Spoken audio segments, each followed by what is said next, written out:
Hello and welcome. This is Rashid Khan and you're watching my YouTube channel. In this video, we'll look at the topic called energy.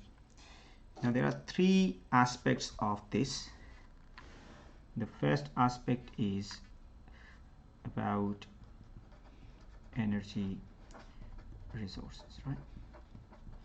So you need to know where do we get our energy from. So what are the energy resources? Now within this you can talk about there are renewables and then there are non-renewables, right?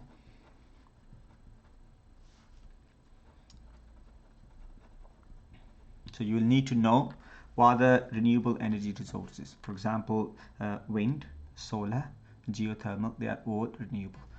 Non-renewable, for example, fossil fuels, nuclear energy. Those are the two examples of non-renewable energy resources. So you'll need to know this aspect.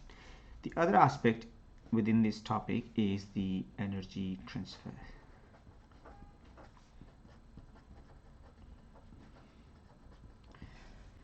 Under energy transfers, there will be two types of questions which will appear in your exam. One will be qualitative. So you'll only talk about the given situation in words, and on the other hand you will have questions which will be quantitative. When it comes to the quantitative questions, you will be asked to use three equations. First one is the equation for GPE, which is gravitational potential energy, which is equals to mass times gravity times height. Second equation is for kinetic energy, which is half times m times v squared. Pay extra attention to this section. When you are replacing these letters with their values, a lot of the time students miss this square, and as a result of that they lose a lot of marks on exam. Number 3 is work done is equal to force times distance, and there's the last one which is efficiency equals useful over input. Okay. Now when it comes to the qualitative section, you will have questions which will relate to law of conservation of energy.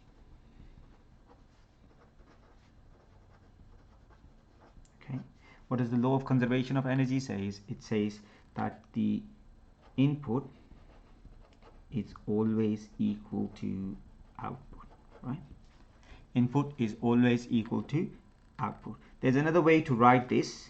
We can say input will always be equal to useful output plus wasted output. And this is where you get this formula for the efficiency. The formula that you see in the box is of prime importance for your exam, because there will be questions in exam which will require you to calculate one of these three quantities, but there may be questions in your exam which will require qualitative response, and if it requires qualitative response, then one of these two situations will apply. In the first case, we are trying to reduce heat transfer, right? So if you reduce heat transfer, you can reduce it by using insulation. If you want to reduce friction between moving parts, then you will use oil. In both of these cases, your useful energy will go up while your wasted will go down. At the same time, your input remains the same. So if I go back to this equation, the numerator value will go up, but the denominator value will stay the same, and therefore my efficiency will increase. Before I move on, I would like to remind you of two important things. The first one is from the key concepts. When you have questions which will make you use one of these three equations, you have to pay extra attention to this bit, that there might be some quantities in question which will require unit conversion. And the second bit is that wasted energy always goes into the surroundings as thermal energy. Okay? There could be 1 mark question on this in your exam too.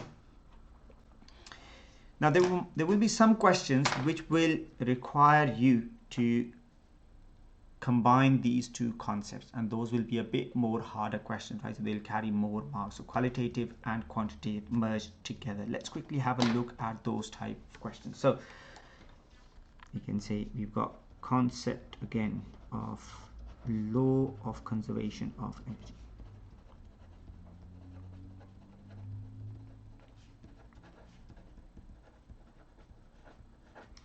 Now we said energy in will always be equal to energy out, but you have to remember this in might be in different form, right? Or I can say it is different store. This might be different store. So what we now see here is that energy has been transferred. Energy transferred has occurred. Has taken place, right? This is what we call work done. This is what we call work done. Right? That's the concept of work done. So in other words, what is work done? Work done is energy transferred from one store to another.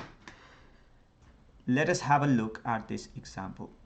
Now in this example, I've been given an object, and this object has GPE of 100 joules. It starts moving downwards, and at the bottom of the slope I know it will be moving, therefore it will now have kinetic energy.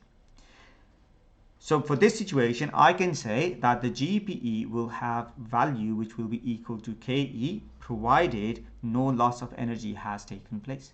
Now there are two questions which we need to answer. The first question says state KE at the bottom. I've already given you the answer here because of my understanding says that two values will be equal provided no loss of energy has taken place. So I can say for the first one, part A, I'll say KE will have same value as GPE, which is 100 joules. Now for part B, it says the object has mass of 2 kilograms. Find the velocity at the bottom. So we know what is the value of energy here? It is 100 joules, right? We've been given the value of mass in the question, and we've been asked to find the velocity. There's only one equation that links these three things together. That is KE equals half times m times v squared. I can replace KE with this value, which is 100, equals half times 2 times v squared, and if you solve it you will end up with a value of v. Okay, so this is how you would answer questions in exam. So this is the concept, which is law of conservation of energy, that GPE will be equal to KE. Let's consider another example. In this example we have a car, and this car has 100 joules of kinetic energy. This car has to come to stop. When it stops, it will not have any kinetic energy. Now the question here says state the amount of work done required to bring the car to stop. We just looked at it a while ago. Whenever energy will get transferred, that concept is called work done. So in this case, there is a car here. This is moving. This is no more moving here. So it has lost all its energy. So the amount of work that needs to be done on this car will be equal to 100 joules. So I can say for the first question, my work done will be equal to 100 joules. Part B says the brakes of the car produce 50 Newton of force. Calculate the distance the car will move before it comes to rest. So if I reread it and if I look at it, they've given me the information regarding force. So there's a quantity force. They're asking me to work out the distance, and I've already worked out work done in part A. So there's only one equation that links these three things together, and that equation is work done equals force times distance. So I can plug the values in. I know the value of work done, which is 100. I know the value of force, which is 50. I don't know the value of D. If I make D my subject and solve this equation, I'll end up with an answer for D, and that will be my answer. I've gone through the important bits from this topic, but remember there is more that you must know, but this is the least that you need to know in order to do well on your exam. I wish you all very good luck with your exam preparation. Thank you.